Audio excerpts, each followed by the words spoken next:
Okay, thank you, everyone. That'll set us up for the second talk today, which is going to be Return, Reconnect, Revive, the Zoroastrian Return to Roots. The first panelist that I would like to introduce, her name is Tanya Hoshi. She is a film and web series producer, director, based in Toronto.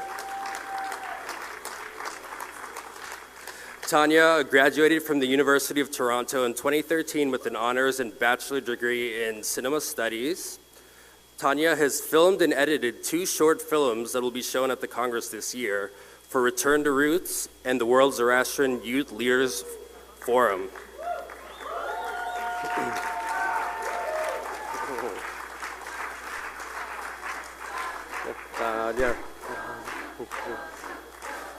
In 2018, Tanya produced Turning Tables, which premiered at Hot Docs and went on to receive several prestigious awards, including the Audience Choice Award at the Women in Film and Television Showcase in 2018. She directed her first web series, Blackout. She is currently a producer at Shopify Studios in Toronto, which allows her to travel and film documentaries across the world. Tanya was a Return to Roots participant on RTR4 and volunteered on Return to Roots 5. Please, a warm round of applause for Tanya Hoshi.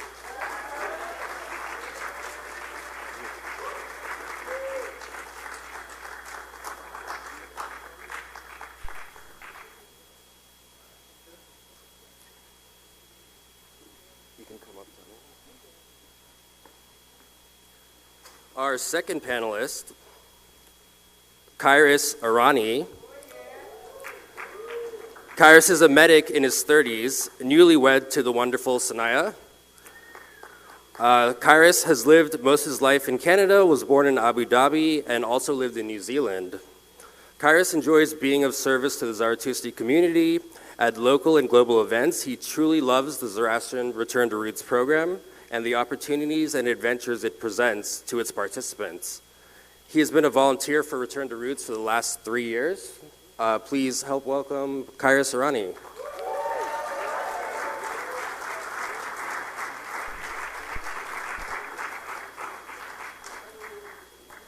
And our final panelist for this session is Ervad Sherzad Pavri, who is an alumni, also known as Sherry, who is an alumni at the Dada Atharon Institute. He holds a bachelor's degree in biotechnology from the University of Mumbai. He's an entrepreneur by profession, and he also works with practicing priests. He's a practicing priest, well versed in the higher Pav Mahal rituals such as the Yasna, Vendidad, and the Nirangdin. He's also actively involved in the Empowering Mobids program that works towards the betterment of the priestly class by conducting workshops on developing their skills and encouraging youngsters to take up the noble profession. Sherry was one of the representatives from India that attended the World Zoroastrian Youth Leaders Forum that was held at the Asha Center in the United Kingdom. Please help me welcome Ervad Sherzad, Sherry Pavri.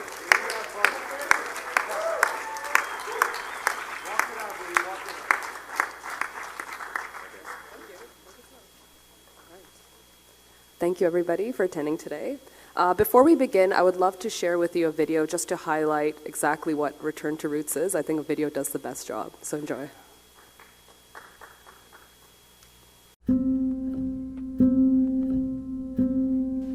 Growing up, nothing made me more proud than being Zoroastrian. It was at the core of my identity. But over time, as I grew older, I found myself asking, what does it mean to be Zoroastrian? This question ran through my mind constantly, but I didn't know how to answer it. I felt lost. I didn't know who I was. I didn't know my own identity. So I took a chance at a life-changing trip that would help others like me to heal and feel more connected.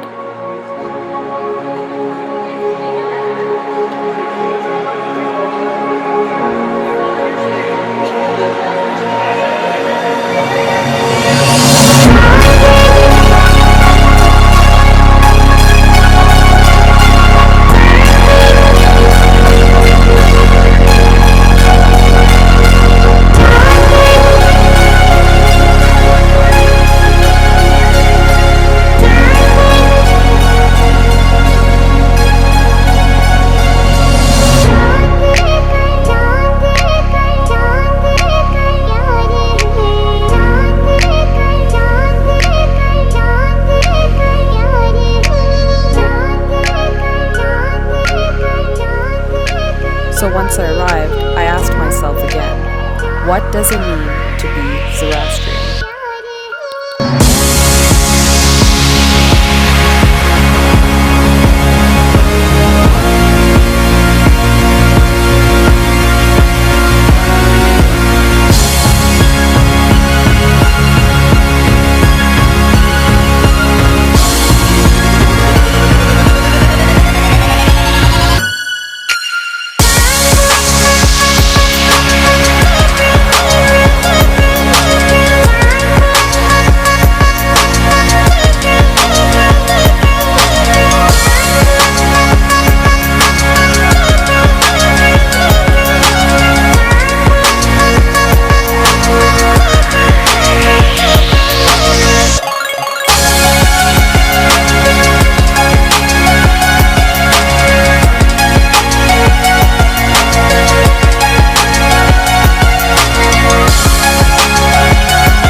All right, so Zoroastrian Return to Roots is a program for Zoroastrian youth aged 22 to 35 years old, and it's essentially designed to strengthen their connection to the Zoroastrian community, as well as to strengthen your sense of identity by having participants explore and learn about the religious, social, and cultural heritage throughout the trip. Each year, we have about 20 participants from around the entire world who are selected to attend the 2-week trip, which currently takes place in India. The entire trip is organized by a group of volunteers who select the participants, book all travel, meals, accommodations for the entire duration of the trip.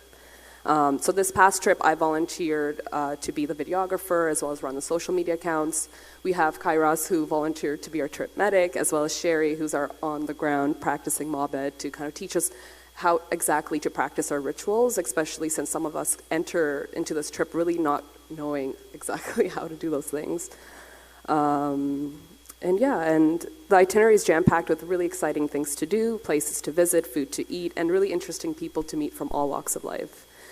Be it visiting Atash Birams, learning about religious scholars, or visiting successful Parsi entrepreneurs. I guess I should also start clicking. So here's some pictures. So I want to kind of quickly share with you my story. I said yes to essentially a once-in-a-lifetime opportunity.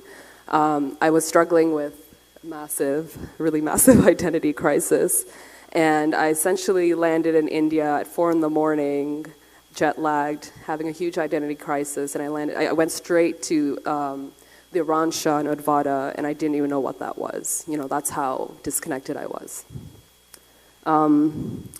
So I spent the next 2 weeks making amazing friends, gaining a newfound love for the religion and our community. And what was really important for me was actually having a better understanding of our rituals and what it means to be Zoroastrian.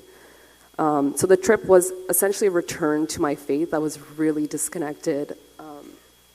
So finally, seeing that there is a community that's thriving out there, it really changed my point of view. And I really hated that I had this sense of, my whole concept of Zoroastrianism was that it's dying. And I really hated that because that didn't make me motivated to come back to it if I think it's not going to be around in the next few years.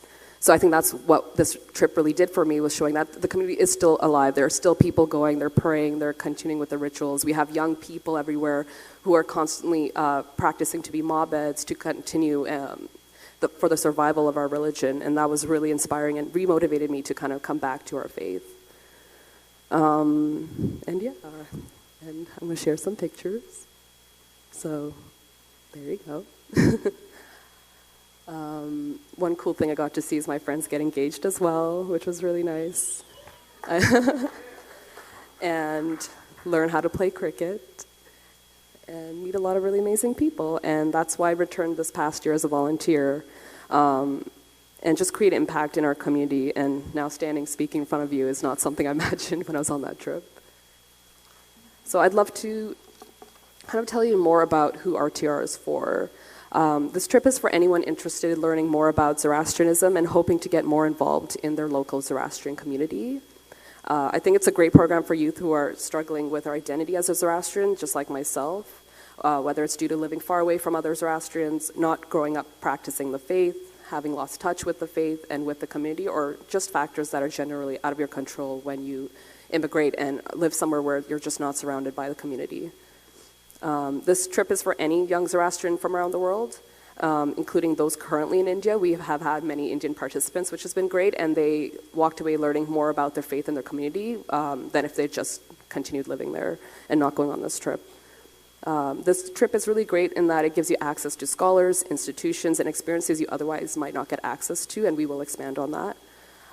We hope that everyone who attends this trip ultimately walks away with a stronger connection to Zoroastrianism, to your community, and you make friends from all around the world that you can continue to stay connected with, and use this experience to get more involved in your local and global Zoroastrian community to keep the faith and culture alive for generations to come. So I'm going to pass it on to Kairos, who's going to talk more about the experience.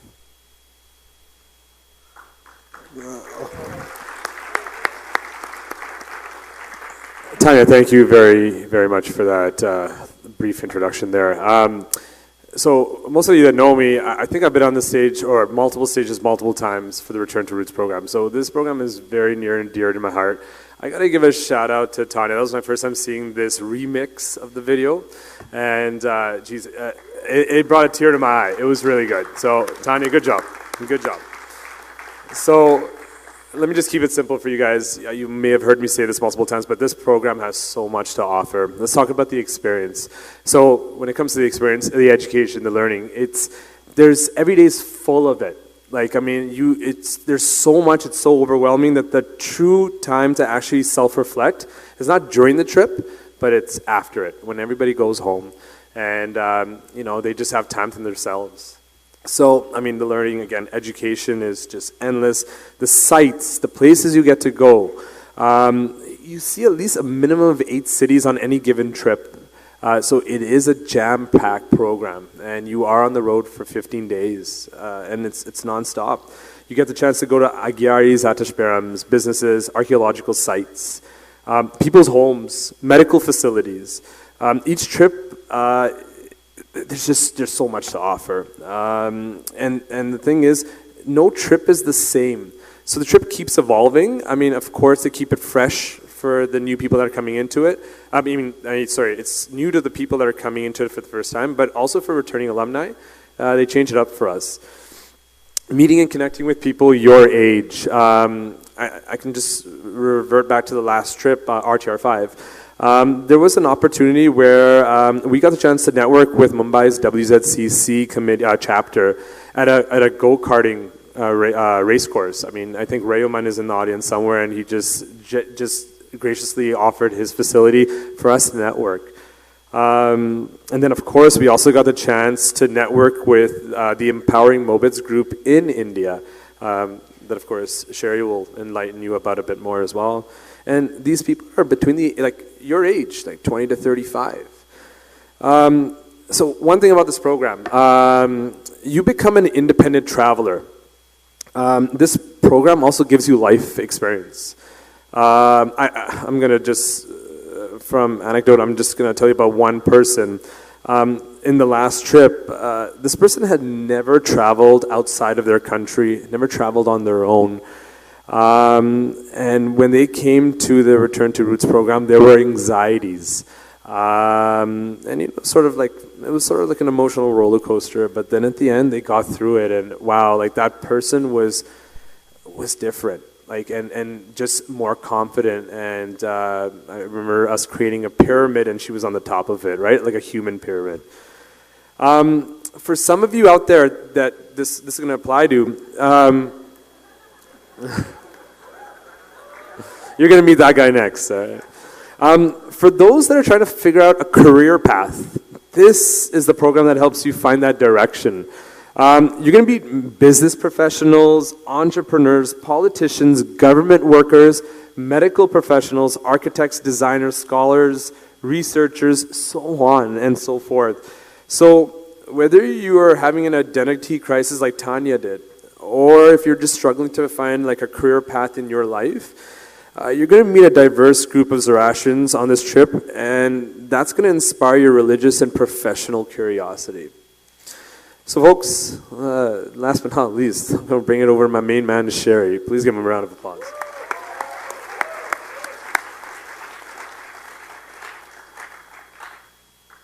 Yeah, just give it a second to connect. There it is. Drop a beat. Can you just pick one? It's number 3. Thanks.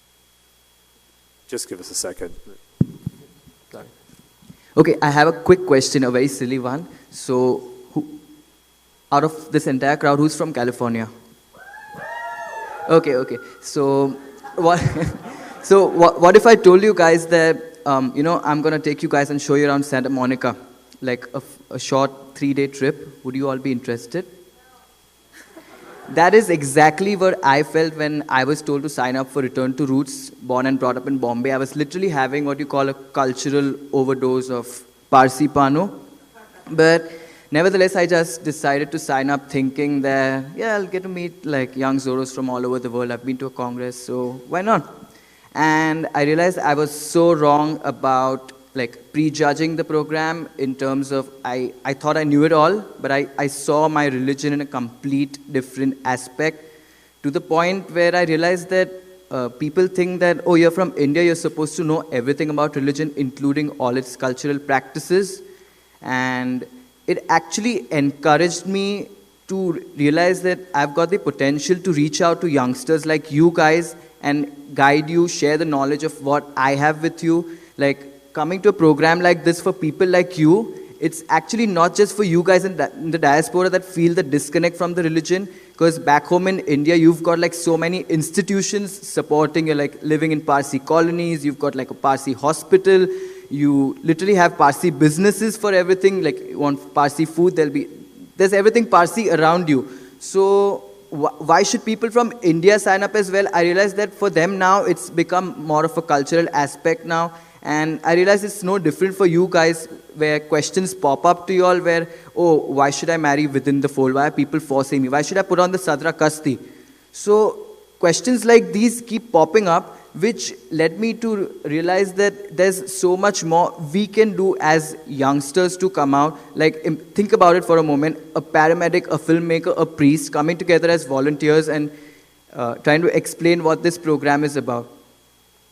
At the same time, coming to India, you get to visit firsthand what are consecrated fire temples, which at the moment do not exist anywhere other than outside India, other than Pakistan and Iran, I believe. So it is a must visit for you guys. And finally, I'd like to wrap it up by saying that you all have some potential, some way to reach out to the community in whatever capacity possible to strengthen the religion. You don't necessarily have to be religious or spiritual in any particular aspect. I was just sharing how it turned out to be the complete opposite of someone who shouldn't sign up actually signed up. So each one of us out here has their own unique stories to share. So please feel free to ask us questions at the end of this, and I'll hand it back to Tanya.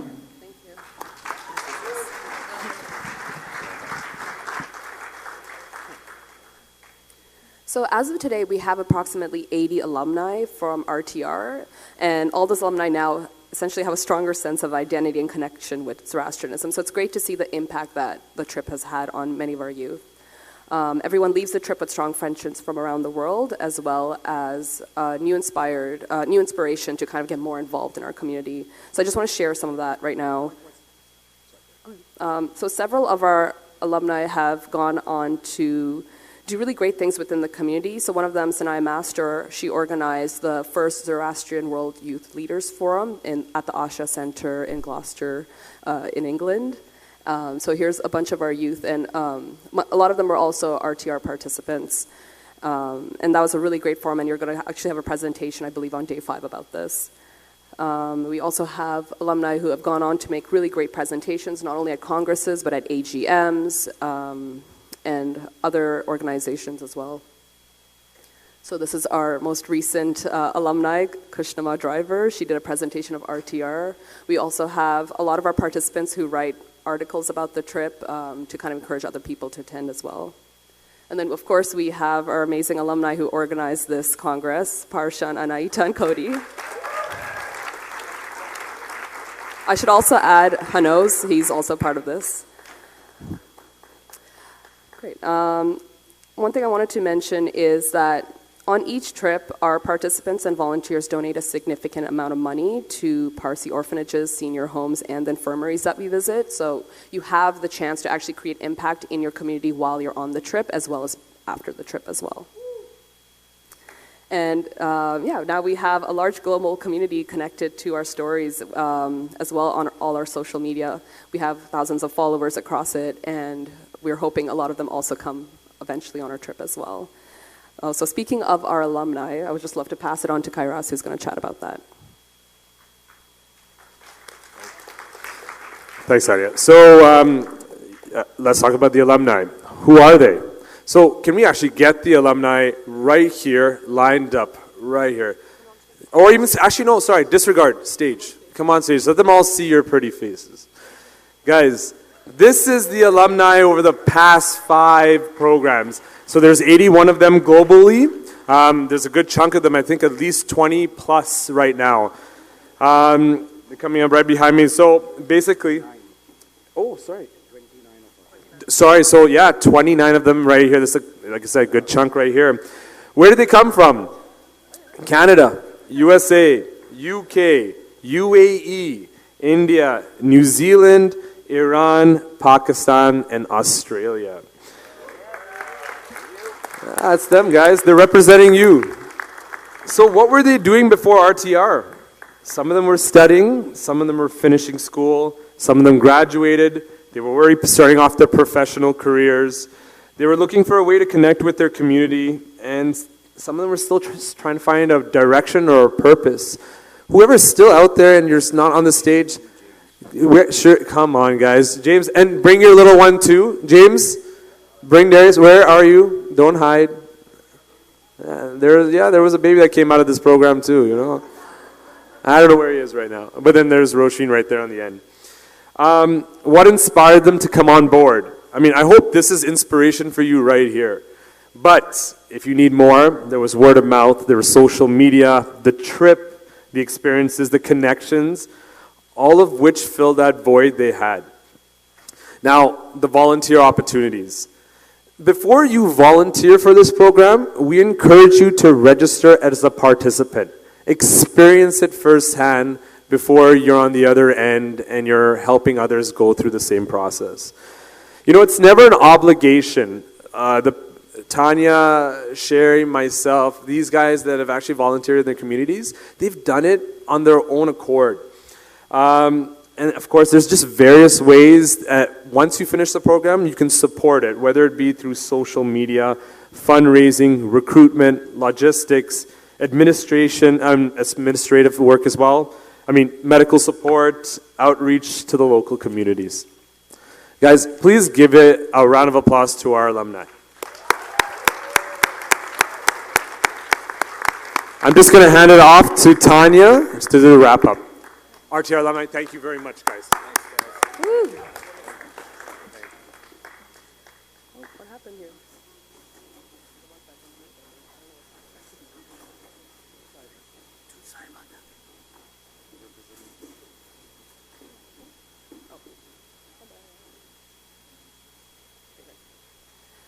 All right, so now you've had a chance to know more about what this trip is all about.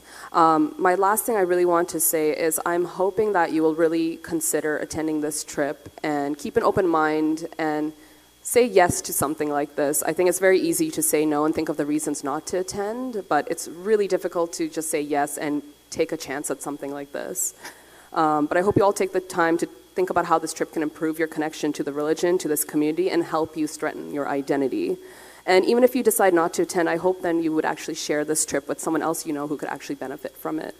And yeah, I want to thank you so much for listening to us today. One thing I do want to announce is that applications are open officially for our next trip. So RTR, the next trip is going to be in March of 2020, so I really hope you guys can start considering right away if you'd like to attend. Applications are officially open, and you can apply at www.zoraroots.org/apply. And also, please follow us on our social media. You can see pictures and videos from past trips on there. We have Facebook, Twitter, and Instagram. And that is it. Thank you so much.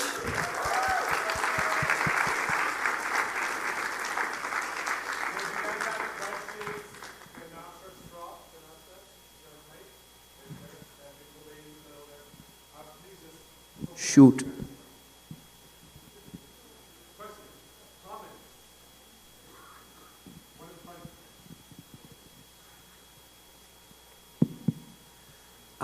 Thank you for sharing about this program. There's one question that I have, and I listened carefully. There wasn't really any info on this. What about those who are new to the faith, converts into the faith? This is actually becoming very common, and especially with the Kurds of Iraq.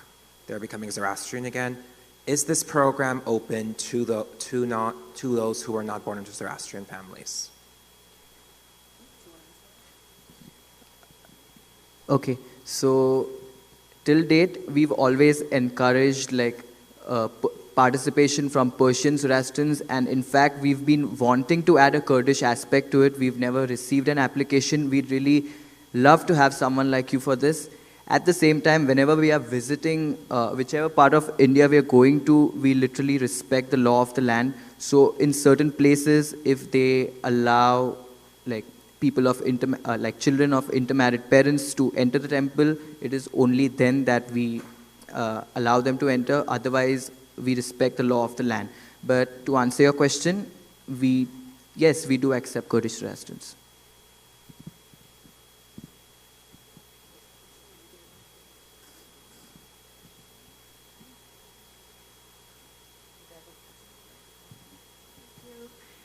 This is not a question, it's more of a comment with what I'm seeing in the previous presentation we had and over here, the identity crisis or the belonging.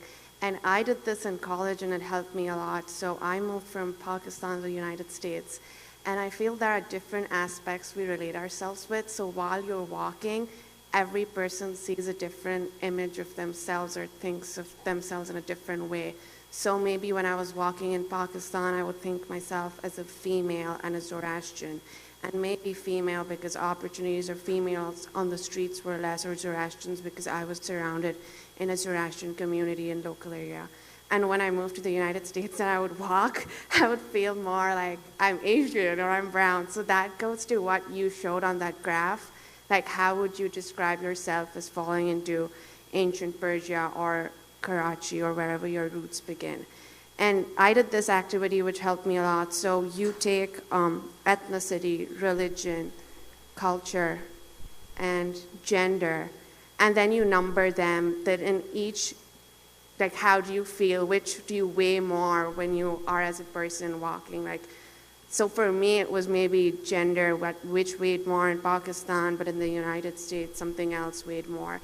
And it helped me, like, with that identity crisis or maybe the belonging that you guys are feeling. Like, it just helps laying it out. Yeah, I just wanted to make that comment. To think about it is strong. Yeah. Thanks, Benush. I know you've been waiting for a while to come for this, so looking forward to see you on the next one maybe. I just wanted to add a bit to what you said, because just from personal experiences of friends reaching out to me, what I've realized is this program in particular, we do not provide answers to all your questions. Rather, we encourage you all to ask questions and actually pick your answer. That is what this program has done. It's actually brought about the traditional, the orthodox, the liberal, and we've brought it to a certain level where associations from all over the world are actually supporting us in some way or the other. And not to mention our most proactive global Zartoshti, Arzan. He, trust me, he does a thankless job. You seriously, guys, you need to stand up and just give him an ovation over and over again.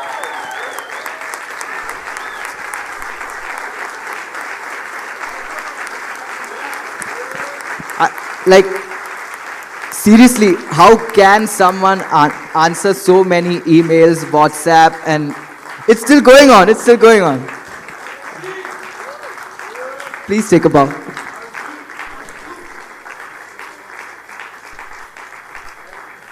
So as a program, we've actually encouraged you all to come, understand what it's like, question, and just wanted to share a personal experience of a friend who reached out to me. They wanted to feel closer to culture and religion, so they asked me to teach me the Kasti prayers, and this particular girl reached out to me and she's like, you know, I've been doing this every day now and I feel so much more spiritually connected. It's not just a vest and a thread that I'm wearing. And she actually made her roommate, who also happened to be a Zoroastrian, do it. So I'm sure there are so many of you out there somewhere in the crowd who actually have something similar. We've never forced anyone to take up religion, and that's what we don't want to do. But it's actually when you guys come out of interest, and a program like this is there to encourage, I'd say make the most of it.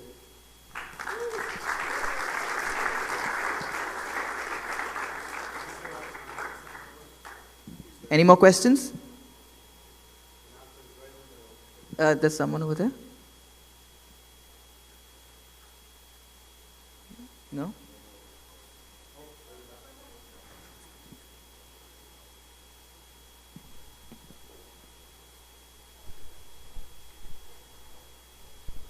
Hello.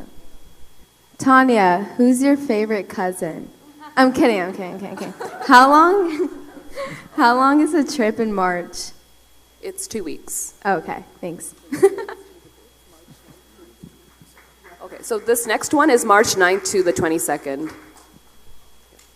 We couldn't hold one this year because having it in the same year as the Congress is like a really huge logistical challenge, and with Arzan being at the Congress as well. What? Not to burst Sherry's bubble, but I think what probably the one aspect that went understated is the fact that there is massive institutional support for a program like that, right? Not in just terms of logistical help, but also in terms of funding, right? For every trip, 65% of our funding comes from institutional donors. People like the Hong Kong Anjuman, Fezana, and the trusts in Pakistan, the Karachi Parsi Anjuman, KZBM, also individuals in India. And they believe in the program for the simple reason that this is the only program for the youth. Like the whole community talks about youth, right? Everywhere you go, people say, okay, we want to do this for the youth, we want to do this for the youth. But very few people actually then do something, right? Or then they do it with strings attached. Okay, sure, you want to run something, go run an event, but I will sign the checkbook, right? I mean, that's not the case that it happens at Return to Roots. As I fondly say, there are only 3 adults in the room when it comes to Return to Roots. It's the 2 co-chairs and myself. Everybody else is youth. And the program really is run like that. And it's really hands-off, empowering the youth, let them make mistakes, and then, you know, they successfully then come back and repeat, learn from the mistakes and then do it. And we've actually seen success in that. And, you know, this has become a testing laboratory for people to kind of do all of these things. And then the hope for all of us, for like, you know, even for Oshin and for the 2 co-chairs, Aban and Shenaz and myself, is that these youth will then go on and become leaders in their communities in the years to come. And because they've been on programs like this, they can then reach across and then, you know, connect with others. So now, for example, there is always one of the biggest interesting things that we see on a trip is the Parsi and the Irani Zartustis coming together, right? And in most cases, one doesn't know enough about the other, and it's always the first few days are always a curiosity. But within the third or the 4th day, people realize that, you know what, our customs are different, our food is different, but we're inherently all Zartustis. And that doesn't mean, you know, that we are all, yes, we all pray the same prayers, but there is something that is Zartusti amongst us that just brings us all together. And therefore you have, you know, somebody like Parshan who stands up at a theater watching a Bollywood movie in Surat, dancing in the aisle, and even the locals are surprised, right? And then even they join him. So I think it transcends barriers, and my hope, and I'm sure that it'll happen, is that in the years to come, when people like Parshan and others, they all take leadership position in their communities, they will bring the Parsi and the Irani divide that kind of still exists from the previous generation, and that will become non-existent, and programs like this actually help to do that. So that's really our hope for the future.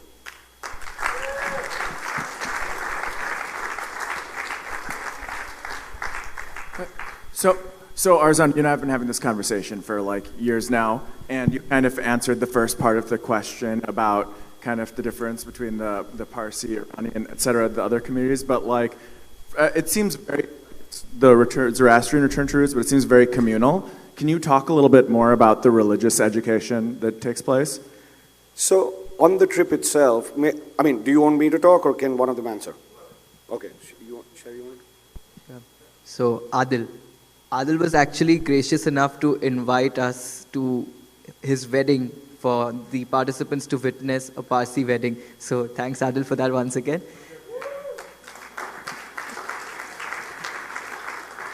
So to answer Adil's question, we actually come across and meet so many Zoroastrian scholars. Not necessarily, again, they may be having the same views. So the participants are exposed to various schools of thought, and we leave it up to them. We encourage questions. We never provide direct answers. So we could be actually meeting someone as traditional as Khojeste Mistry, who's like super orthodox about things, and he actually brings down Zoroastrianism to as simple a level as possible, where someone who's like completely what you guys refer to as Americanized or whitewashed or whited up, we actually, yeah, trust me, there are so many of you out there. I've actually interacted with so many of you all. Some of you all actually call it, oh, I am Zoroastrian. Okay, not going to get personal here. Never mind. So, yeah. So we actually meet up with him. Then we may be going to a certain other city in Delhi where they're like, intermarriage is fine. I mean, we're losing out on community, we're losing out on numbers, and there is this complete inequality. Like if a girl marries outside the religion, her child isn't accepted. So we completely leave it up to the participants. We never give them direct answers. It's like, this is it, you choose a side. And that's the beauty of this program, once again, where we are actually bringing up the traditional and liberals at one level, and we still have their support. It's not like, oh, if that guy's going to be on the program, I'm not going to be taking a session with you all. It's not that way. Thank you. Also to add further, what happens on the program is we've got an interesting mix of people. So we've had people so on the very first trip, we had an Iranian Zartusti from Canada who came. And the very first day we went to the Wadiaji Atash Viram in Bombay, right? And everybody gets off the bus, and I'm one of the last people off the bus. And everybody knows, and they kind of go and they know where to do the kasti, and they kind of follow the herd, so to say. And he was standing back, and I'm like, is everything okay? And he's 27 years old. He's had his Sudre Pushi done, and he's like, I don't know what to do, right? He had never been to an Atash Viram or an Agyari in his life. So he really didn't know the simple procedure of, the ritual of going to one, washing your hands, doing your kasti, untying your shoes, and then entering an Atash Viram. And I actually walked him through that. And then I realized that for him, it was the first time in his life he was doing it. And I felt that I was so happy that I had the opportunity to make somebody do that. So we've got disparate, people who come on a very big spectrum. Generally, on the very first day, Sherry actually does a small this thing where protocol. Everybody is made to do their kasti. And you will not be surprised that I'm telling you 90% of us don't do our kastis correctly, right? So it's just something as basic as that. We tell people, you know what, you may not wear your Southern kasti where on a daily basis, but on the trip, pretty much on every single day, we are going somewhere or the other and you need to wear it. And people start wearing it, and after the 7th and the 8th, they say, you know what, it's not such a bad thing, right? I mean, I'm kind of getting used to it. And people actually then stop and buy, enough sadras and kastis for themselves, not only for themselves, but their parents and their siblings and stuff like that. So we do touch on religious aspects. It actually is a very big one. Like as he said, we go to the Dada Rathanan Institute, the only seminary left in the world where priests are being trained. And we spent time with the kids. So some of the stuff that you saw, was about that. And we basically made people meet both sides of the aisle. Very political term in America, but people meet each other, people who are scholars, liberal and traditional. And we constantly reinforce on people that do not judge, do not start taking sides, do not say this one is critical or not, because tomorrow you might hear something else that'll make you wonder who was right and who was wrong. Because in the end, there is nobody who's right or who's wrong, right? It's all people's interpretations. And I think, the real transformations happen when people go back and then they start thinking all these conversations, and religion plays a very big part of it. But it is not a pilgrimage, right? People think that it's going to be, like we are going to go and it's boom, boom, boom, Atash Behram Lagyaris every day. No, it's not. Religion is a part of it, but it's food, it's culture, it's business, all of that. So it's a holistic experience. As I say, it's an executive MBA to being a Zoroastrian. So, sign up.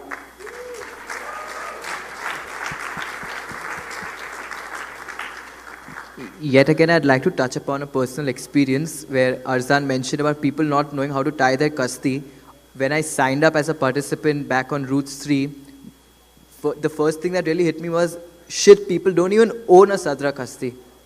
That comes as really shocking for someone who's lived in an orthodox environment all their life. So, and it's so heartening to see at the end of the trip, people are loading their bags with Sadra kastis or traditional saris and garas, and there's also that added joy, whenever we're back home and we're staying in touch on that entire group on WhatsApp or wherever, people will be clad up in their saris or sharing oh, this is how I celebrated Nowruz back home in Canada or in the UK, and yeah.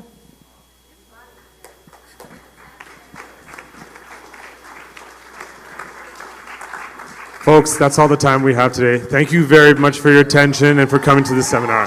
Stay tuned for the next one. Thank you, guys. I just have one question for the Mobed on stage. Are you single? Yes, he is. Yes, he is. Are you, Sherry? I try. Don't leave. Stay right here. Can everybody wait and not leave the room, because we have to make house announcements. If you do not listen to them, it's a very busy day today, so can you please wait till we finish and make house announcements? Okay, thank you guys. In token of our appreciation, please accept these plaques. RTR alumni.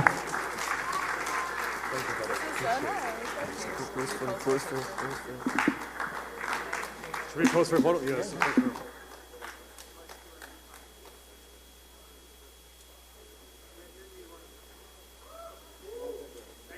Thank you. Thank you, Carl. Thank you, man.